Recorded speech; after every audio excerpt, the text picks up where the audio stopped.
Hello and welcome to this first episode of the Humanism podcast, brought to you by the Central London Humanists. My name is James. I'll be your regular host, and I'm part of the committee here at CLH, the Central London Humanists.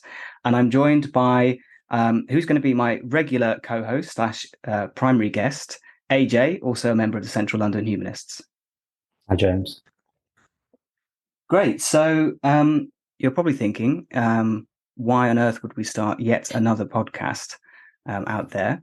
And particularly, we're seeing a rise in a lot of other humanist podcasts as well.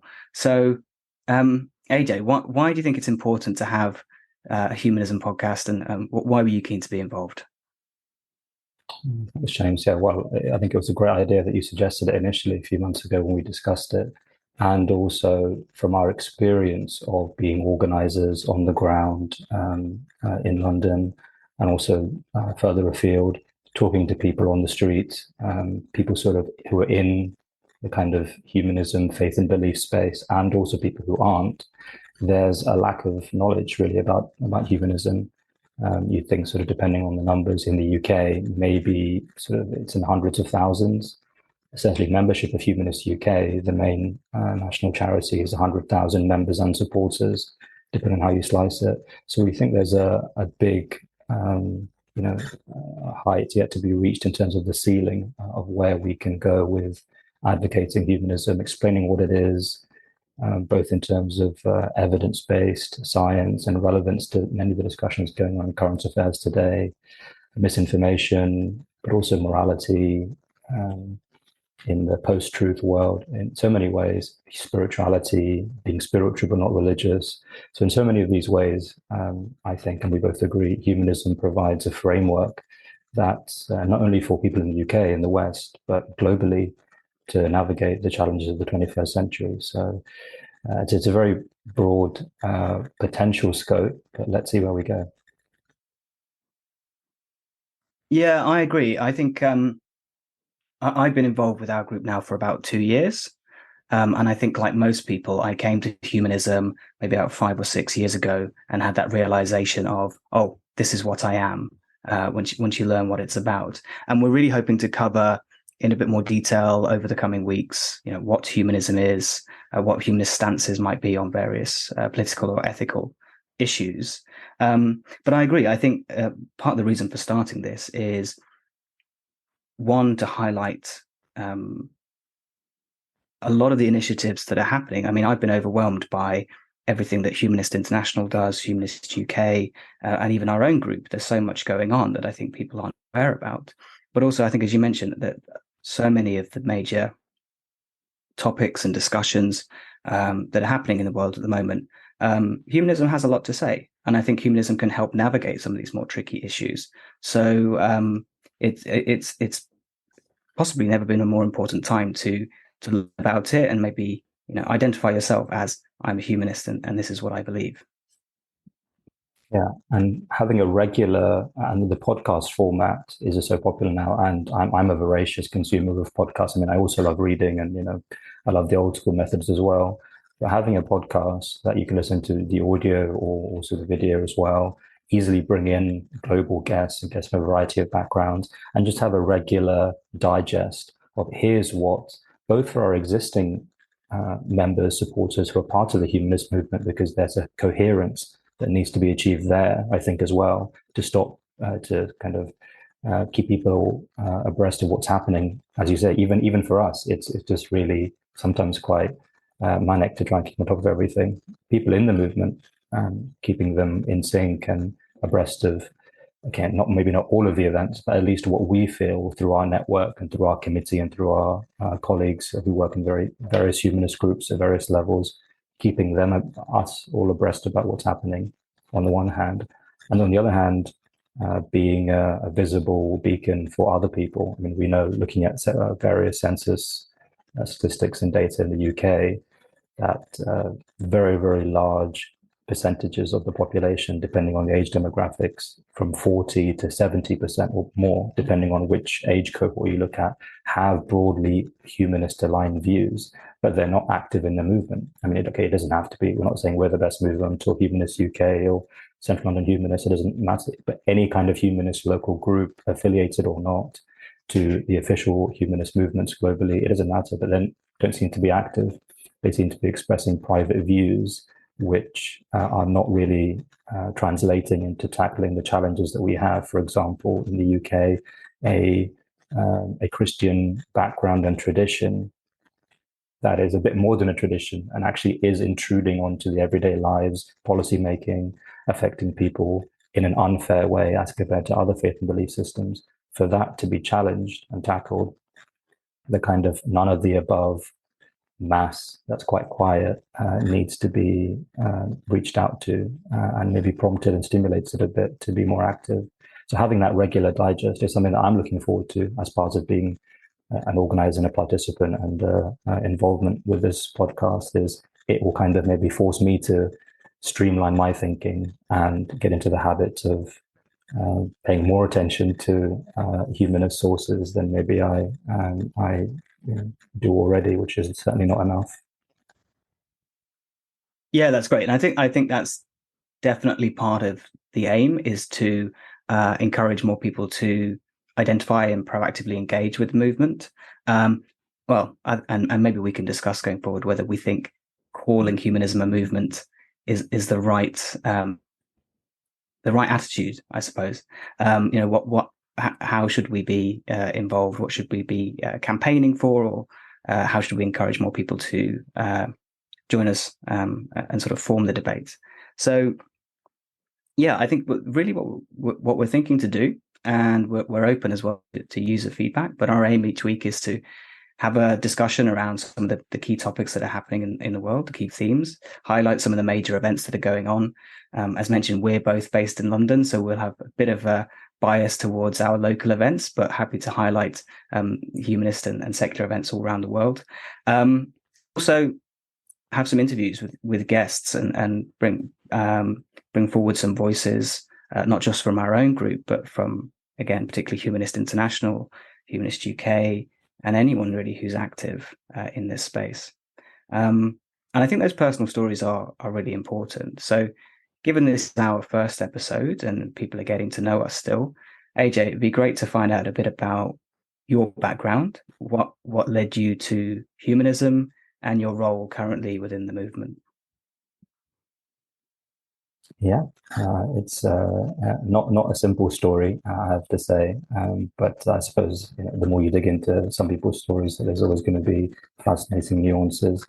I was born in South India. I've been based now in London for around 25 years or so. I've never belonged to a faith or belief group. My parents are atheists, broadly atheists, or non-practicing. And even the generation of my grandparents as well, there's atheism in my kind of corner of the family. But wider than that, there is a lot of quite sort of traditional, entrenched religious feeling in my family. A lot of Hindu religious beliefs in my background, coming from South India. It's not surprising, but also there are. I mean, I've got relatives who are Protestant, evangelical converts, Buddhist converts, spiritual but not religious, kind of New Age spirituality. So there's a wide, apart from my corner of the family, I was exposed to a lot of religious aspects growing up in India. And then when I moved over here, because we're kind of cut off from the rest of the family, that also helped. And I was given a free choice to choose whether to be religious if I wanted to. My parents were quite liberal and still are. And I was very privileged in that sense. I could have chosen to belong to a religion if I wanted to, or any other kind of movement or ideology. But I chose broadly atheism, agnosticism. I had a long journey, and maybe we might get into this in future episodes or later, of being a very militant atheist, passed through all kinds of stages of arrogance and sort of science supremism, mixed in with teenage angst and testosterone, which I kind of look back and cringe at now. And then I discovered humanism. I discovered spirituality as well, humanistic spirituality. It was always there, but I never took it that seriously. Really, what was Carl Sagan saying? what were Bertrand Russell, Aldous Huxley, very, very big figures in the humanist movement who didn't want to sacrifice a human sense of awe and mysticism and wonder and spirituality. These terms, and I think we can discuss a bit about what I mean by humanism and what I mean by spirituality, and understanding where I'm coming from. That didn't want to discard those things. So I began to see a way there that I'm a scientist by training. I have a neuropsychology background, and I'm working now in AI, my paid work in automation and business. So I have a scientific cast of mind in some sense, and then I also have that philosophical, spiritual, mystical attraction. I suppose a bit of a romantic attraction. That's also part of my identity as well. And humanism, I found, allows me to reconcile those two, where I can be evidence-based in my approach. Recent current events, COVID or lockdowns, foreign policy, politics, or other kind of decision-making, social justice, having an evidence-based approach to these things is good, and that's part of the humanist ethos. But then also not sacrificing or not trying to ignore and staking out that claim, because other people in other faith and belief groups will often want to target atheists or agnostics and say, well, you guys are only living a half-life, or you're missing out on that wonder, you're missing out on mysticism, you're missing out on that kind of awe that's uplifting and that creates magnificent churches and pieces of art and music and all of these kind of things. And I think a good part of the humanist camp is there and that's what really attracted me to humanism in terms of an identity. I wasn't looking for necessarily social justice and being able to volunteer. That drew me in, but then I began to see and discover there's this humanist identity and spirituality that enriches my life and gives me a framework to organize sort of things in my own head and in my own psyche that before were quite sporadic, but now I have a skeleton, a framework to put things in order, and that helps me be more cognitively coherent, I think. And the rest is history. Then I started volunteering locally in London, and then moved up to a national position as coordinator of Young Humanists, which I share with my colleague Nicole. That position, who hopefully will join us in future episodes. And she's based in Leicester. And she's also a coordinator of Young Humanists. And then as of last month, I've started serving on the board of directors for the Global Humanist International body, which is a network and a global charity with links and members in many, many countries across the world. And that has a completely different perspective on looking at what humanism and the roots of humanism in the Arab world, in Africa, in Latin America, and how that conflicts with quite strong faith and belief systems there. So, which I'm very interested in, interfaith dialogue and global social justice. So humanism really is watering all of these plants for me in many ways. I'm quite settled on this as a philosophy for my life going forward.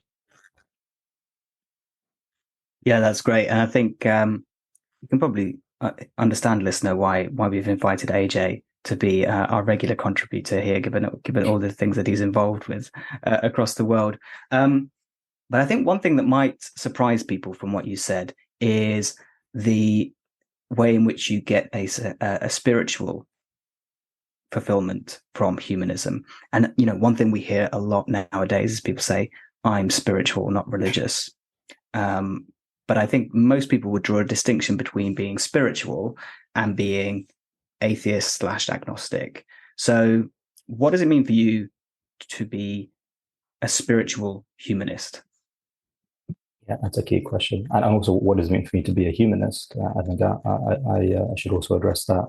For me, I think humanism, we've seen Humanism International has a great definition, the definition of the Declaration of Modern Humanism, previously called the Amsterdam Declaration, which looks at, so the human in humanism doesn't refer only to human beings, but human values, the human condition, the human psychology. It's all about empathy. It's about curiosity. It's about creativity. We're problem solvers. We were, back in the hunter-gatherer days in our evolutionary past, we evolved past other organisms because we were problem solvers, we were storytellers, we were myth makers in some sense. All of these tools, language, creativity, empathy, cooperation, altruism, these are central facets of the human condition. Of course, we also have anger and sex drive and many other kind of reptilian, almost lower, what we call lower functions. Again, with my neuropsychology hat on there, we still have all of those. And they are parts of, and you have to compensate for and understand that part of human nature. But that's what the human and humanism means to me. And that's quite important because there's also sentientism and other sort of adjacent movements that can sometimes engage with us and say, well, what about sentient organisms?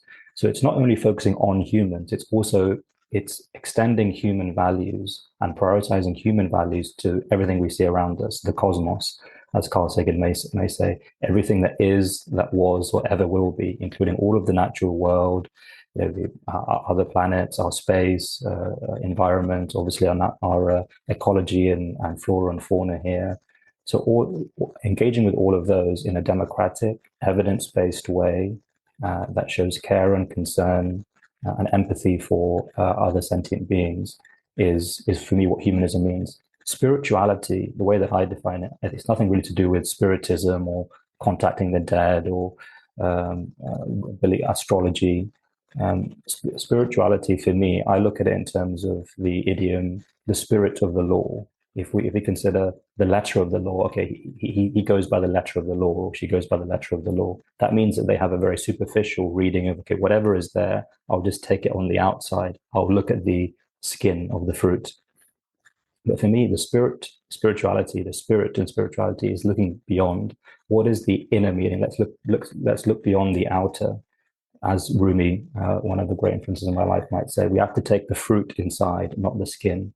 And that for me is what humanist spirituality is. So say if we're in this moment, if we're taking a walk, be in that moment. Mindfulness, I think, is part of humanistic spirituality. We run a One Life course in Central London Humanists, an online course. It started over the pandemic. Also hoping to do it in person, an intro to humanism course. And one of the modules, which I was lucky enough to contribute to, is an everyday spirituality or a humanistic spirituality. Meditation has been shown in scientific research to contribute to some health benefits. So there are quite tangible health benefits and reasons to include a humanistic spiritual outlook in your everyday life. That can help with anxiety, help with emotional intelligence and emotional stability, and being a well-balanced person without going into, I want to contact my dead grandma, the position of Venus, the time when I was born, determined something. So, of course, words can be used in many different aspects, and we don't own the word humanism. We don't own the word spirituality, but we should be very proud, I think, and open and transparent about how we're using it and why the way that we're using it could help some people. But I accept it may not be for everyone. Certainly not all humanists may be comfortable with that, but this is me.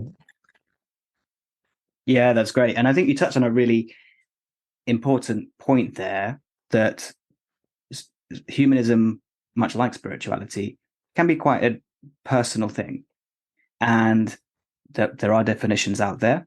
Some are more complementary than others. The Amsterdam Declaration is a pretty good starting point. But what I found speaking with members and anyone in the movement really is it can have quite a lot of different meanings, and that's something we're going to be focusing on at our next event here with Central London Humanists.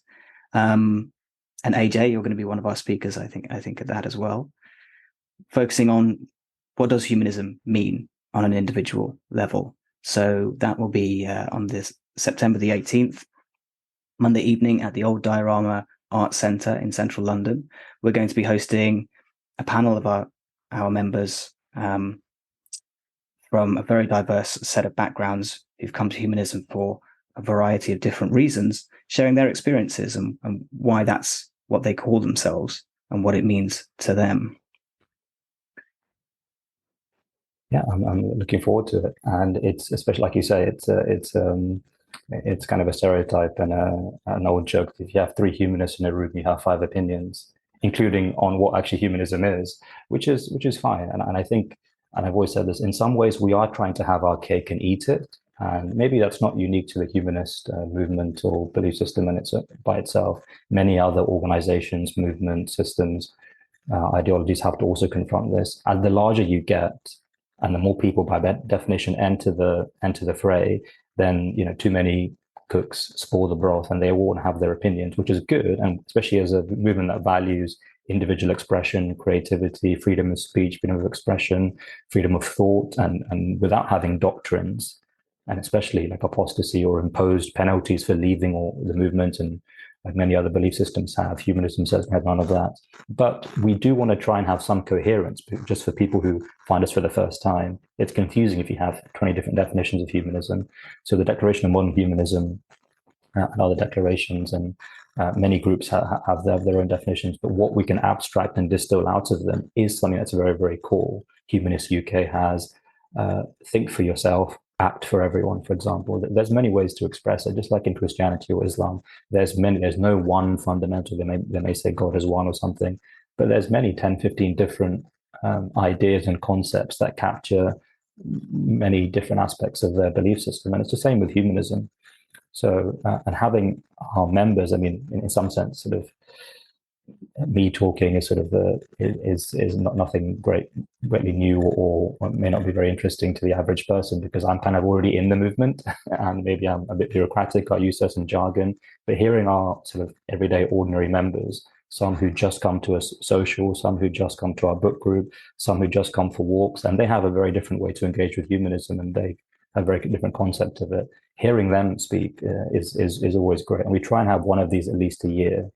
An intro to humanism, back to basics, but what is it? That's not philosophy or politics or these very intense topics that humanists love to talk about, and certainly I do as well. Having that very light touch, a very human face, and not the usual same faces we as organizers. It's good to see our ordinary members there. And hopefully if they speak for long enough, I won't have to speak. So and maybe just a backup speaker. I think you're right. Given that it's by definition, there's no dogma in humanism or humanistic values. It's tough sometimes to find, okay, these are our unifying characteristics, or these are our unifying beliefs. So I think I'm really looking forward to that event. I think it's going to be really fascinating to hear. Even having been involved for many years now, it's good to remind yourself as well, and good to understand, okay, well, the different opinions and different views that people bring. And just to see the diversity of opinions. And I think, even in the 5 or 6 years that I've been involved, the humanist movement has changed quite substantially. So it's good to be alive to new themes, new topics that are arising as well. And that's what makes us different from crusty other faith and belief systems that are set in their ways and that are proud of not changing. It's going to be 1,000 years of this, or that does not make them future-proof. Yeah, I completely agree. Yeah, definitely. It's very agile. It's very progressive, and constantly open to new ideas. Now, as mentioned, each episode we will be bringing you an interview with someone else external to our group who's involved in humanism, and we're delighted that for our pilot episode, I was fortunate enough to speak with Roslyn Mould, who is one of the directors of Humanist International. So here's my interview with Roslyn, talking more about her role both in Ghana and with Humanist International. Roslyn Mould, pleasure to have you on the podcast. Great to see you again. How are you doing? I'm fine. Thank you so much for inviting me and having me on here. My pleasure. And it's great to see you again. We obviously saw each other yesterday for World Humanist Day. Did you have a good World Humanist Day? Yes, I did. I mean, thanks to Central London Humanists and Association of Black Humanists for organizing the program. And yeah, we hope to see more of that. It was exciting to meet so many humanists from around the world, talking about, our challenges, our issues, and our joys and successes. And yes, it was really good meeting. Yeah, I enjoyed it. It was great, yeah, and it was great to have you as our keynote opening speaker and telling everyone about all the great work of Humanist International. I wondered, for our podcast audience, could you just explain what Humanist International is and your main areas of work? So Humanist International is the biggest international body for non-religious people around the world. And it's in over 121. We have over 121 member organizations in 60 countries around the world so far and counting. And yes, it's been over 70 years since the organization was formed in 1952, and where they came together to form the Amsterdam Declaration. And that was also revised in 2002. And the last one has been revised again in 2022 last year. And yeah, we hold a lot of programs and also campaigns, not only to highlight and create awareness about humanism, promoting humanism, and also humanists, but also to defend the rights of humanists and human rights for everyone around the world. Yes. That's great. And can you explain the Amsterdam Declaration and what was included in the update in 2022? Well, yes. So over the years, it's always trying to get something that is relevant to the times. So in 1952, back then, the organization was called the International Humanist and Ethical Union. It's a mouthful. And over, in recent times, we decided to rebrand and to, catch up with the modern ways of doing things. The simpler, the better. Less is more, and yeah, so we changed the name from IHEU to Humanist International High, or HI, and also the youth section, which was International Humanist and Ethical Youth Organization, to Young Humanist International, simply put. And also it's highly representative of us as humanists, what we are now, back from the way it was defined in 1952.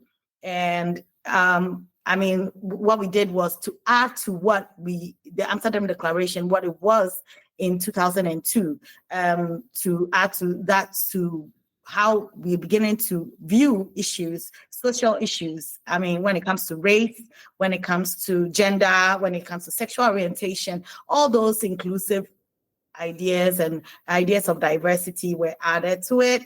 A lot of what is going on in terms of secularism and how democracy has become an even more important issue of late, given that there are a lot of conservatives and right-wing forces around the world, in parts of Europe, in the United States, and in Africa, Asia. Around the world, there's been this push for the right. And so this is about time, and it's infringing upon the rights to democracy, the rights to freedom of speech, the right to freedom of religion and belief. And it's even more important that we had those things included in the Amsterdam Declaration. So yes, there's a lot more that we did to emphasize and to make it more specific on what we expect and how we would like to live our lives now and define ourselves as humanists today.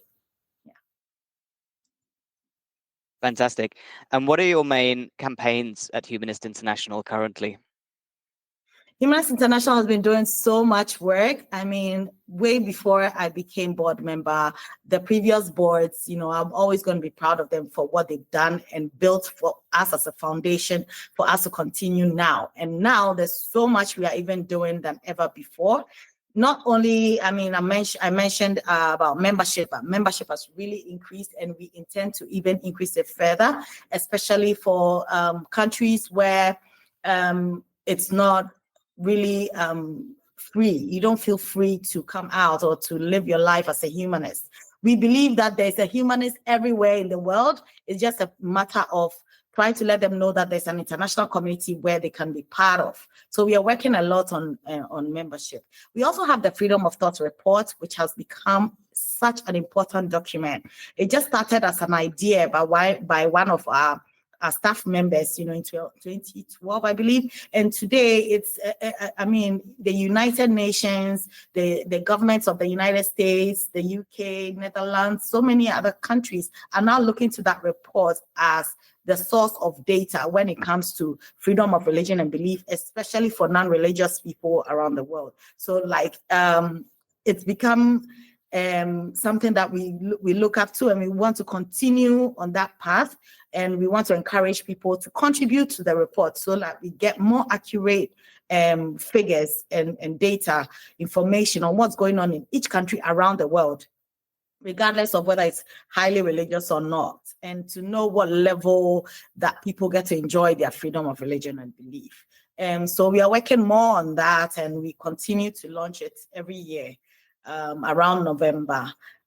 We also have, very importantly, the Humanists at Risk campaign, which has been going on in the last couple of years, which has also become, it just started as a good idea, and so many lives have been saved through Humanists International that people have had to flee, and when they needed help, they couldn't find it in any other part of the world and any other organization but Humanists International, were the ones who were able to come to their aid for them to flee from persecution, how do you call it, threats of imprisonment or even death. So we have a lot of people who have been able to flee. We've been able to facilitate for them to gain asylum in more progressive countries, I would say, and also to be able to live more sustainable, like fulfilling lives, which is also a goal and a new policy even for Humanists International. So unfortunately, we are still working on some cases, and finding out that my own friend, somebody I met through all this activism and all this quest to promote humanism, since we were, when I started having these positions in the youth section, Mubarak Bala is the Humanist Association of Nigeria president, and I was at the time the president for the Humanist Association of Ghana. We met on so many platforms. We got to know each other. We became friends. And to find out that, just when he was married and just had a baby, he was arrested and detained for, speaking on his own accounts or on social media about his non-belief. And today he's in jail for 3 years now and has been sentenced for 24 years imprisonment. And Nigeria is just 3 countries away from me here in Ghana. And it's really amazing that you could be talking to one person, and the next minute, the person's freedom of movement, freedom, is just taken away from him or her. So I can see that how close it gets to home, that it could affect any of us at any time. And that's why I feel more proud of what Humanists International is doing in terms of helping humanists at risk, because what had happened to Mubarak could have happened to any of us, and he's still in jail, and we are still fighting very, very hard, along with so many other volunteers, the staff, everyone, the board. We're taking these issues very seriously. There's also some others from Sri Lanka, and even one of our very own board members now has been, under a threat. He has been receiving death threats. That is Dr. Leo Igwe, from Nigeria as well. And so, we take all these issues very, very seriously. From cases we get from the Middle East, Africa, Asia, we get over 100, almost 200 cases every day every year with people asking for our help to either flee where they are, or sometimes they just need financial support, and sometimes even more importantly, they need social support, not money as such. And so we need to come together, especially those of us who are a bit more privileged, to help those who don't have it. Humanists International has been involved in so many campaigns. We have the advocacy sector, the advocacy department, where we have Elizabeth O'Casey, our advocacy officer, who's been doing tremendous work representing Humanists International at the United Nations. We are now holding a vice chair position on the NGO Committee for Freedom of Religion and Belief, which is a very, very big deal. And we are very, very proud of the work she has done for us and how far she has taken Humanists International to be that recognized in such a huge institution and an organization like the United Nations. A lot of the issues that we are facing in when a lot of these groups in member organizations are campaigning for women's rights, for children's rights, for gay rights, for any racial issues, issues of abortion and all these things, that these things are taken seriously. We document them, and then we are able to present them when given the opportunity at places like the United Nations and other relevant international bodies. especially those that speak on human rights.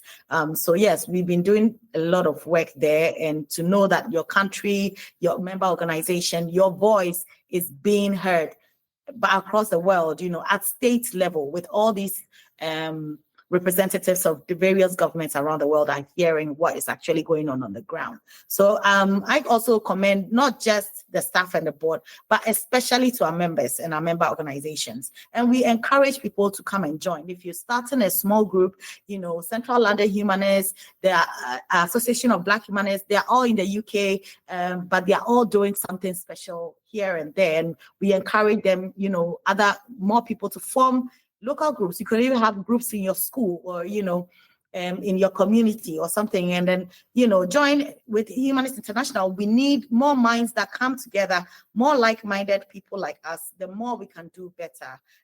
We also have humanist professionals. There are so many groups, especially in the UK. We know there's Humanist Society of Scotland. A few years ago, we attempt to have the highest number of humanist weddings than any other part of the world. And so we know that, it's something that is they have great demand for, even from religious people. They would like to have something more meaningful to celebrate their day, whether it's a wedding, a funeral, or something. So we are going beyond just catering to the humanist community, but catering to anybody else whose values align with ours. And so, we're doing more training in those sectors, and also in parts of the world where humanists are a minority, like in Africa, Asia, Latin America, or South America. Yes. So these are a few of what Humanists International is doing. And there's so many things coming up, and you will definitely hear about it. Yeah. There's so much you guys are doing, and it's all incredibly impressive, but obviously sad to hear about some of the cases that still persist. And I agree. I think it's not just the more groups and more people who associate with being humanist, the more we can do. It's also, it normalizes it, particularly in some of these countries that you mentioned, where it's still quite a new idea. But I'm interested to know your own background a little bit. What is your, did you have a religious background, and what was your route to humanism like? Wow, yes. It's always, interested when I find myself talking again and again about it, because the more I talk about it and also reflect, I'm also so happy to be where I am, like now as a humanist. Even though it's been 15 years now, I've been identifying as an atheist, as a humanist. But it's always amazing when I talk about it. Yes, I grew up in Ghana. I was born and bred here. And Ghana is a highly religious country. It's 99% now, or 95% religious. That's how religious it is. Everything is affected, or is influenced, or is inspired by religion. Somehow, your schooling, your whole society, your whole community, everything you do, before you eat, before you go to school, if you are at work, if you are even going to any party, a wedding, a funeral, it's all religion everywhere. And people are it's become part of our language, people cannot understand how you can live your life without religion. I was raised Catholic. I was baptized in a Catholic parish. My mother was Catholic, and my dad is Anglican. And I don't know why they decided. Usually, families would decide that you should take your father's religion, but somehow, maybe my dad was just okay with it. I've never had a conversation with him, but I was baptized Catholic, and I attended Catholic schools from primary school, junior high school, through to senior high school. Senior high school, I went to Holy Child School, which is set up or built, almost, 80 years ago by the British. And so it's a very old school. My grandmother went to school there. My mother went to school there. My sister and I, many of my cousins went to school there. It's a very good school. But, so the indoctrination has just been everywhere and throughout my life. Even in high school was when I also got closer to some of my classmates who were not who were Christian but not Catholic. And so I got introduced into the evangelical faith, and I did start learning how to pray and how to worship in the more evangelical ways, and so I did at a point have even some fundamental ideas and interpretations of the Bible and my beliefs. Until I was in university. And then during the time I was in university, I started to reflect on my idea of belief, but I wasn't thinking to become an atheist. I realized that my mom died when I was 4 years old. And I remember I started questioning as a child, like, where they're saying she went to heaven, but I don't understand, like, why is she going to heaven? Like, she just had us. And I didn't understand it at the time, but eventually I was able to convince myself that, everybody I love and I respect so much and I admire and I think are the most intelligent people in my life all believe in God. So there must be God. Like, it's insane, like, to even question that. And I was, when you were in school, your mates will also say, hey, I hear if you question where God is or if he exists or something, you're going to go crazy. So, of course, everybody's afraid to get some form of mental illness. So, you try not to question it, even if it occurs to you. So it was after I graduated from the university, I was, a lot of my friends at the time were Eastern Europeans that were working in Ghana, expats and stuff. And so I realized that most of them are not religious. And even though they were baptized in Orthodox Christian faiths and other denominations. So I felt it was my duty as a Christian, especially a confirmed Catholic, to use my gift of the Holy Spirit, which I believed was research and knowing more and being objective in my thinking, to gather all the evidence. If there's God, there's lots of evidence out there. There must be a lot of people who've written about all this evidence. So I'm just going to try to get that evidence so I can tell people about it. And unfortunately for me, that was when I started paying more attention to documentaries. I didn't really read a book or anything.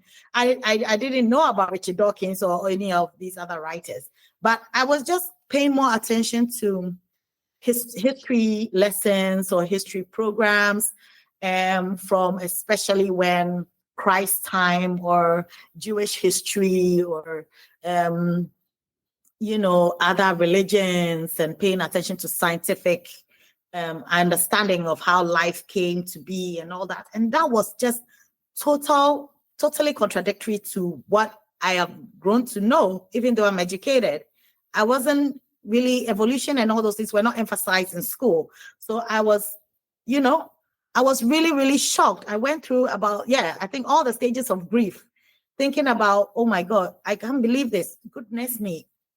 So all this time, I thought we were, created and the world was created and this and that and Jesus and Mary and Joseph. And are you telling me all that is not true? Like, no, it can't be. And so it was very difficult. It was like a whole year. It didn't take a day. It took about a whole year questioning and being scared to wake up and go crazy or go mad, and being scared that I'm going to be struck with lightning. God is going to send like lightning to strike me because I'm doubting, and all that. But eventually I came to accept that, yes, I think I'm the kind of person, I believed in God because I thought it was true. So if it's not true, then there's no point in me believing in it. But how do I come out to the rest of my family? And my younger sister was the one who, at the time, I was becoming atheist. She was becoming more evangelical from her Christian faith, my young Monica. So Monica even went further into it, but at the end, she also made up her own mind about her beliefs that, she's beginning to doubt as well. And I remember the kind of backlash she had for even leaving the Catholic Church to another denomination was a very big problem. So I was even more scared to come out, and I was like, no, this is going to kill my grandmother than anyone else. And I was more scared of hurting her feelings or, probably even her health. And she is somebody I love more than anything in my life, So I was more scared to come out to hurt my family. I was more scared of the repercussions that could come to me as a person. and what my society, what everybody's going to think, that I'm crazy or something. But so it took me 5 years. And luckily for me, that was just when my sister was one of the first of the 11 people that met from social media, started coming out with their atheism on Twitter.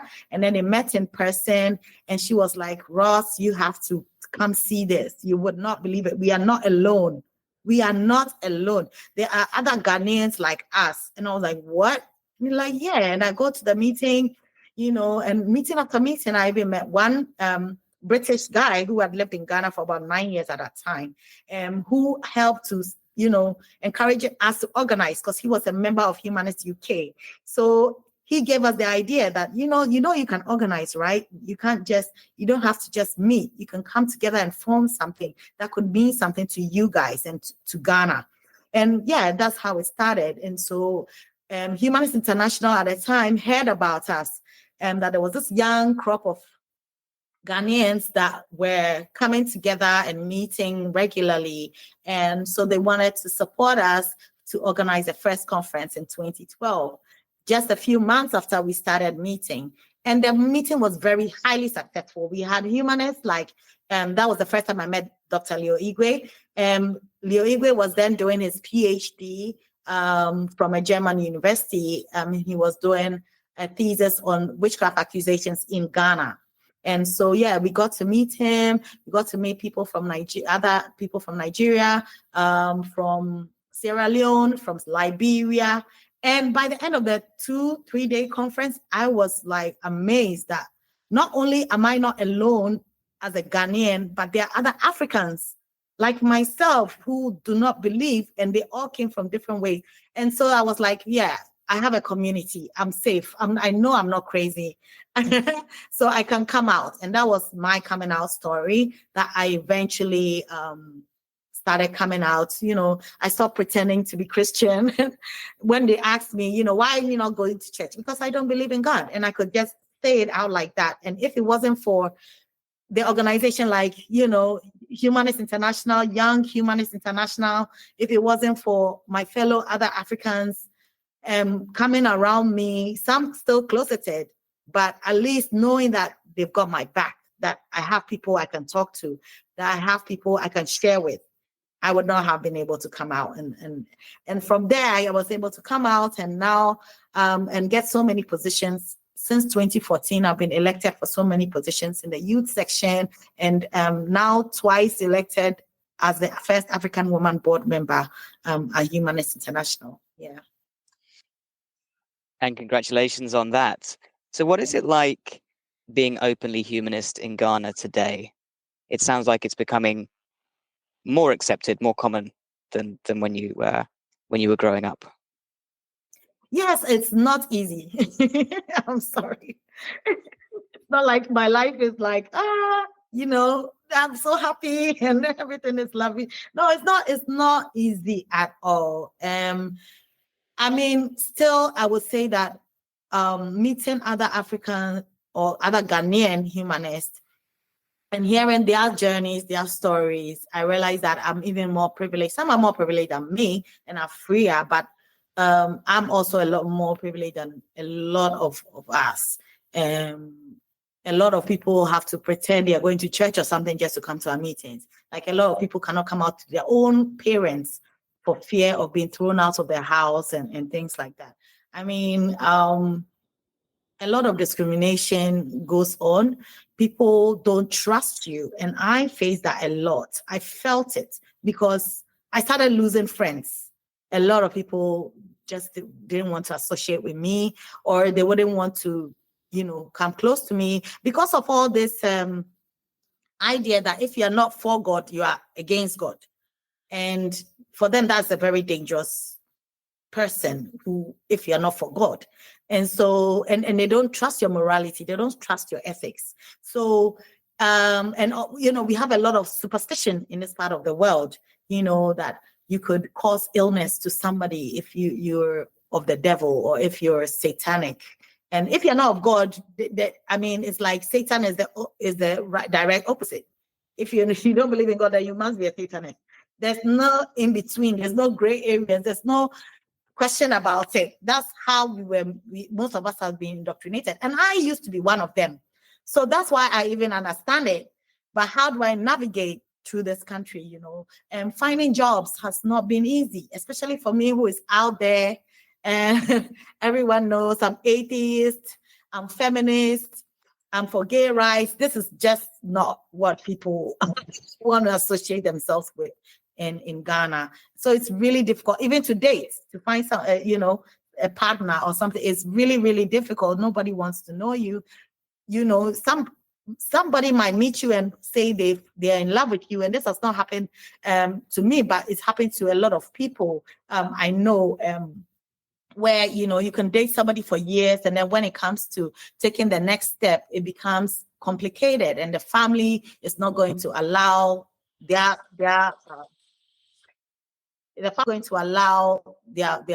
child or to marry somebody who's not religious.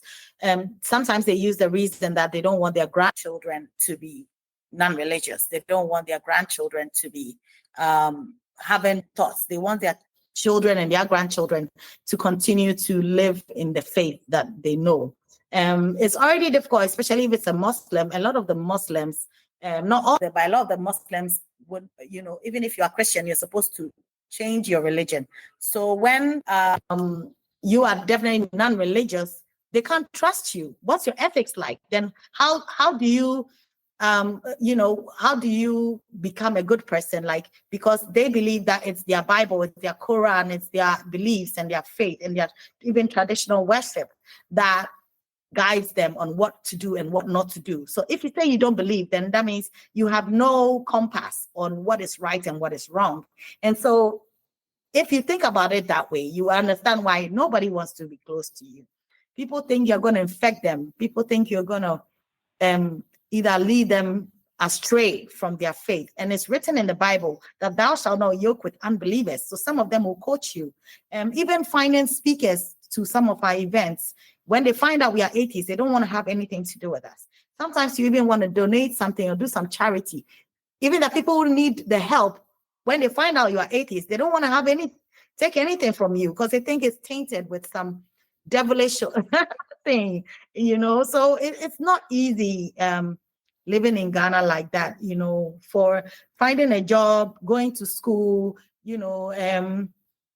finding a partner to settle with, and all those are things that, every human being would like to have those opportunities if, and rights to that. But unfortunately, it's really, really difficult. It's really, really difficult. Some of our members have been accused of witchcraft and taken to prayer camps and beaten and all that and abused.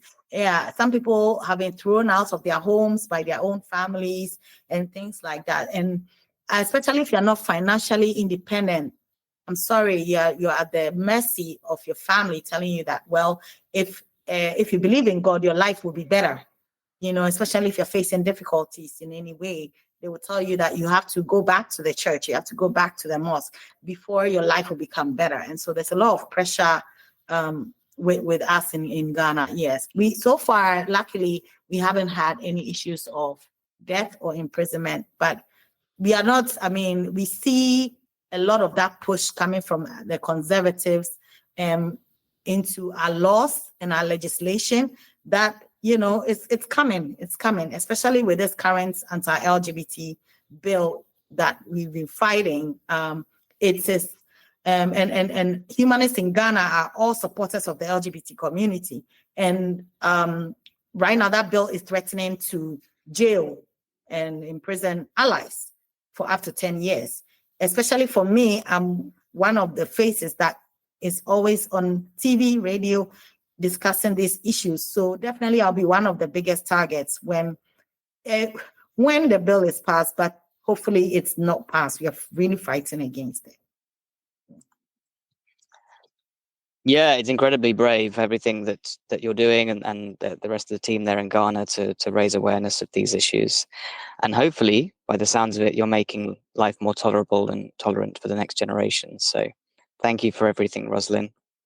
Just before we go, one last quick question. This can be, it can be a serious one or a fun one. What is something that you have changed your mind about recently?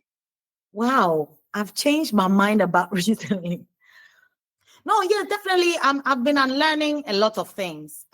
Because I grew up with not just my religious beliefs, but cultural and societal and superstition, a lot of superstition. So those I've been able to, debunk by myself and start thinking logically about a lot of things. But I mean, and I'm still on that journey. A lot of us, what we thought we knew was true, now we have to question every single thing, and find out like, where is that coming from, and also even check our biases when it comes to our ideas of what is more logical, what is more rational or not.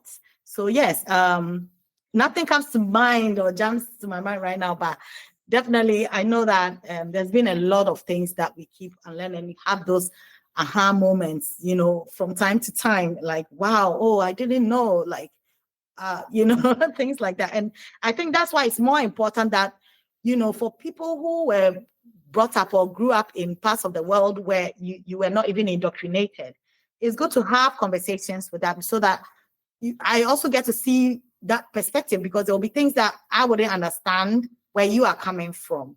And because I didn't grow up with those ideas and vice versa. So I think that, yeah, that's why I'm really excited. I was really excited yesterday by the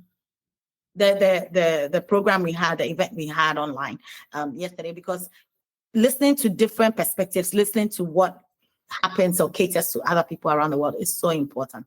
And yes, we humanists in Africa, and I've been working with and for African humanists for years now, and listening to different listening to different perspectives, because we are all in Africa, but most of us are very ignorant about who each other is in Africa. That's why a lot of people don't know. I don't know how South Africans live. I don't know how Zambians live. I don't know how Kenyans, Tanzanians. We are all very different. In fact, in Africa, places like Ghana is so diverse. We have over 50 languages. You understand? We have different cultures, completely different cultures, the way we dress, the way we eat, the way we do everything. Nigeria is the same, has so many more languages and tribes and clans, and it's so complicated, but we all able to live peacefully and try to tolerate each other. And what I have been working on is trying to debunk all that superstition that is holding us back as a people, because Africa can move forward if we are more enlightened, if we put aside a lot of our traditional beliefs that have no logical backing, because a lot of what our ancestors did, and I believe in our ancestry, has a lot of wisdom, I will say wise sayings, and a lot of wisdom in how they live their lives. But also a lot of it is very outdated, and a lot of it is not to our times. The misogyny must stop. We must get rid of it. And certain practices that enable or encourage misogyny must go. The patriarchy should fall. We are, a lot of collecting bride prices for women, and this idea that a man is the head of the house and men are rare, like jewels or something like that. This is all in our language to say that women are not as special or are not equal to men. And it's even difficult to discuss these issues with even the most educated people in this country. The idea of sexual orientation. We were not homophobic before colonization. The British brought homophobia to our country. The law we have is a British law. It's not our law. It's not our ancestors' law. But at the end of the day, what is happening is people can't remember beyond 400 years ago. And so the idea is, no, we don't like it. That's not what we are. That is not our culture. No, that is not our culture. Homophobia was a British culture. That is not our culture. So we need to go back and find how our ancestors used to live peacefully with trans people, gay, lesbians, bisexual people, and questioning people. Like, we had all these things in our culture, but we didn't have labels for them. And so these are some of the things that we need humanists around across Africa to be fighting on. The idea that, if thunder, lightning strikes somewhere, then it's the gods, of the river or the gods of the seas that are causing. No, there's a scientific reason and a scientific perfect explanation for why there is lightning, for why there's rain, thunderstorms, and things like that, for why somebody died. And so you shouldn't accuse your grandmother, your ailing grandmother especially, of witchcraft and lynch her or abuse her, things like that. So there's so much work and unlearning for all of us to do, and we are all still on that journey. Yeah. And you're leading the way. Roslyn Mould, thank you so much. It's always a pleasure to speak with you and hear about everything, all the great work you're doing at Humanists International and in Ghana and across Africa. So have a wonderful World Humanist Day and speak soon. Same to you. Thank you so much. Roslyn Mould there. And since that interview was recorded, Roslyn has actually been appointed Vice President of the board for Humanist International. So she'll be bringing even more of that energy and passion to the movement going forward. Richly deserved. And that's not the only announcement as well, because recently our own AJ has been elected to the board with Humanist International. So AJ, would you like to talk a little bit about what that will involve for you going forward? Yeah, well, the first thing it will involve is working closely alongside people like Roslyn, and I'm so inspired by Ros and so many other people that I've met. As I mentioned before, the local humanist movement and the activities, the socials, the campaigns, especially in the UK, is one thing, but going global and going to international humanist conferences has an incredibly different flavor, and that's what really excites someone like me, who's passionate about social justice, who's passionate about diverse global perspectives on things that may be discussions that we may have in West London about, say, I don't know, church and state can be quite repetitive, maybe a bit old and recycled, but having that in the discussion of someone from Guatemala or Nepal or Malaysia or anywhere in Africa, Nigeria, Kenya, that takes on a whole new, fresh incentive and impetus.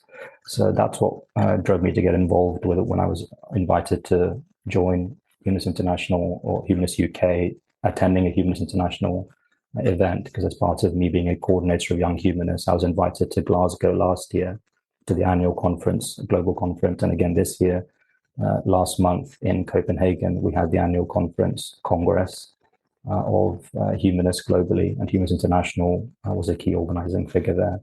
As part of that, there were elections to the board in which I ran, and I'm happy to say that I'm able to start serving now as a director and a trustee of Humanists International, which carries some global responsibilities, which are fairly daunting. This is my first foray into this level of NGO work, but I'm hoping to take what I've learned at the grassroots and also kind of rising up to the national level of the humanist movement and also interfaith dialogue as well. I should also mention that I have some roles with the National Multi-Faith Youth Centre, which is an interfaith charity that's undergoing registration. I'm on the board of that as a trustee, as well as also local and regional within the UK interfaith groups. So that's the experience that I hope to bring, and then also obviously learn from people like Ros and Andrew Copston and many other board members there who, from our first board meetings, it seems like it's going to be an exciting time for me to serve this term. So within Humanists International, one thing I should point out is I'm the youngest member by some years on the board. So that was part of my kind of election campaign or speech. There was that although I do have wider responsibilities, I'm the same as any other board member for the whole of the charity and all of its aims. One aspect that I will have in my mind constantly and kind of ensure that that millennial perspective is brought into the board discussions is how to engage and develop youth globally. And we have a fantastic staff team and executive team, management team that do this. And we have young humanist coordinators all over the world. We have a Humanists at Risk campaign that helps directly many young humanists who are jailed, say in Saudi Arabia, in many parts of Africa, Turkey, other parts of Europe that don't have a progressive, welcoming environment for humanists and free thinkers. And so we have a staff that are the real experts. The board oversees their work and ensures that it's in line with our aims. But having that millennial perspective there is, I think, hopefully, if I do my job right, it should translate itself into the work that Humanists International does. And I hope to, the international part of that phrase, I hope to honor a bit more by, as planned for unrelated, my paid work, might be relocating to Malaysia soon.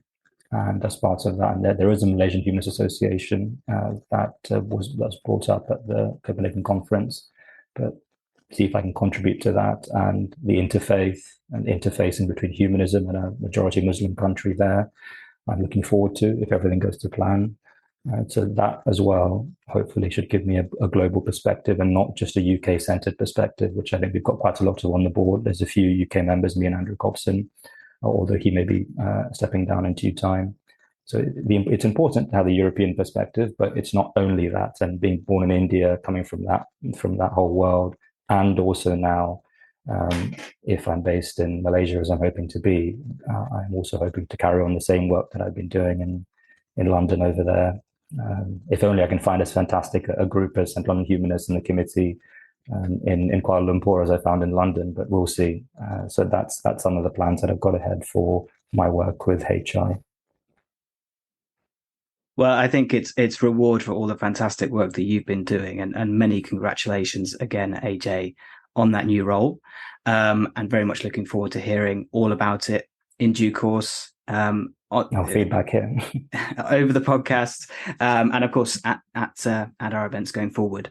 So this typically in this part of the show, what we're hoping to do is answer one or two questions from our listeners. As this is our pilot episode, we don't have anything to draw on at the moment, but we can ask if you do have any questions on any of the specific topics we've spoken about today, or you're curious about anything to do with humanism, please do contact us. We'll put the contact details for Central London Humanists in the show notes, as well as a direct email address to send your questions to. If you're interested in anything to do with Central London Humanists, you can find us online. Meetup is probably our main page. If you search for Central London Humanists on there, you can see all of our upcoming events. And what's the best way to get in touch with Humanists International, AJ? Through our website, humanist.international. You can also find us on socials, and especially Young Humanists International that have a different adjacent parallel social media platform. And you can also find me, we'll include my socials links to the distribution of this podcast in the description as well. So please do, would love to hear from you.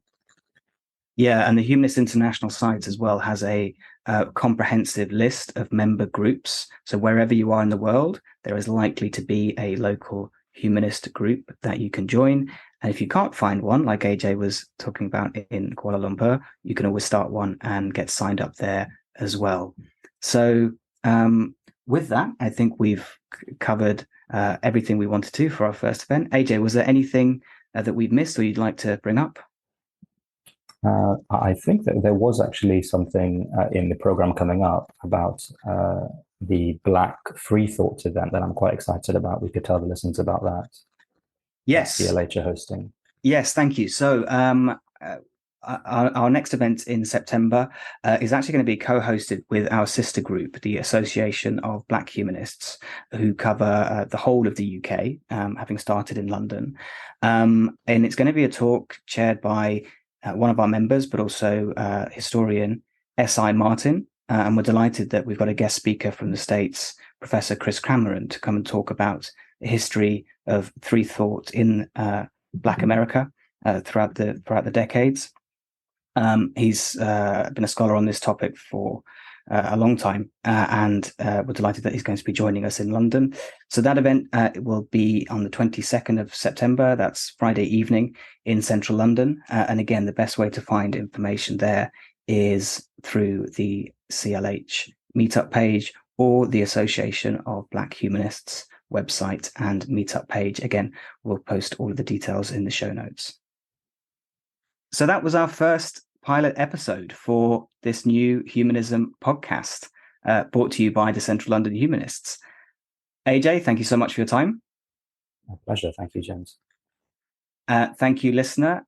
Please do send your feedback, your questions, your comments we're really keen to make this a regular occurrence, and we do want to make sure that we're speaking to what our members and listeners want to hear. So until next time, thank you.